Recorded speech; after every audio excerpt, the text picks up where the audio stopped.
Indonesia dikenal dengan negara multikulturalisme, negara dengan banyak keragaman, dengan lambang Bhinneka Tunggal Ika sebagai pemersatu bangsa yang menyatukan berbagai perbedaan yang ada di Indonesia.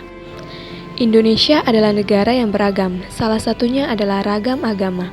Secara resmi, Indonesia memiliki 6 agama resmi, yakni Islam, Kristen, Katolik, Hindu, Buddha, dan Konghucu.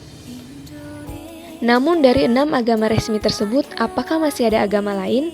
Disimak dari Kompas TV dan YouTube tentang Indonesia Beragam Bukan Seragam, tahun 2018, membahas tentang salah satu agama pribumi atau kepercayaan agama lokal atau lokal religion di Batak, yakni agama Malim.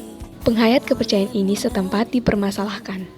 Dalam wawancara Profesor Ibrahim Gulton, penulis buku agama Malim di Tanah Batak, beliau mengatakan bahwa memang pada zaman penjajahan Belanda, agama ini hampir tidak diberi kesempatan untuk tumbuh sampai pada masa kemerdekaan.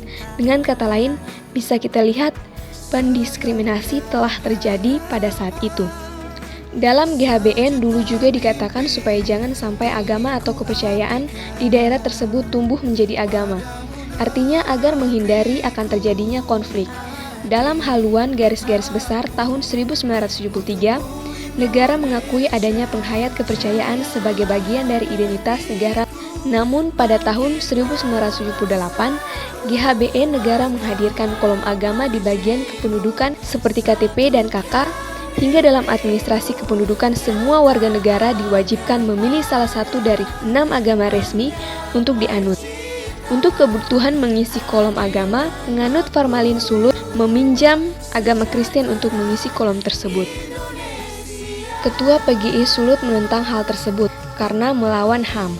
Secara tidak langsung, masyarakat penghayat kepercayaan dipaksa untuk menggunakan agama lain untuk identitasnya. Bahkan anak-anak ketika dalam pelajaran agama harus terpaksa belajar agama lain yang bukan agama mereka. Keputusan MK membuat penghayat kepercayaan tidak perlu lagi meminjam agama orang lain. MUI menolak agama disamakan dengan aliran kepercayaan. MUI mengusulkan KTP elektronik khusus penghayat kepercayaan, dan Kementerian Dalam Negeri pun menolak usulan tersebut.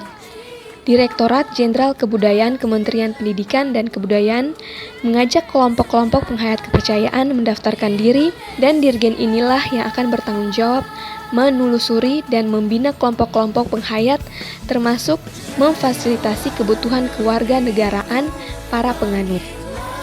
UUD 1945 pasal 29 dan 28E sudah mengatur tentang kebebasan menganut agama atau kepercayaan sesuai dengan agama dan keyakinannya.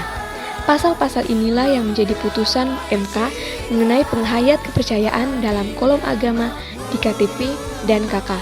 Secara umum, penghayat kepercayaan mengajarkan penganutnya hidup selaras dengan alam dan nilai-nilai yang juga dianuti 6 agama resmi di Indonesia.